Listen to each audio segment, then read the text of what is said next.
Hey everyone, it's Kira here, and I'm going to be showing you how to use the new eye melting keyframe. So what you're going to do is you're going to want to import an image of your choice.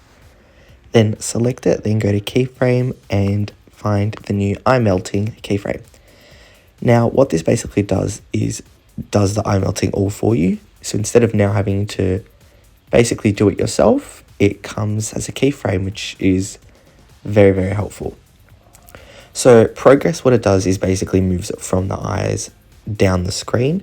So the good thing with this keyframe is it automatically detects the eyes. So you don't have to basically do it yourself as much. So the options you have are color. So you can change the color to anything you like. So let's say I want to do a blue and like a green. There we go. So the next option we have is drop amount.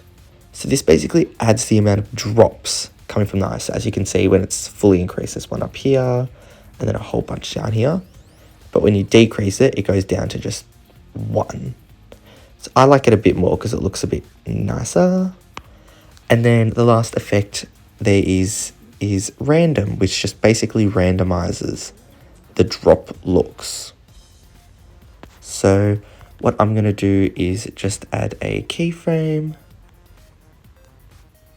like this and a mid graph.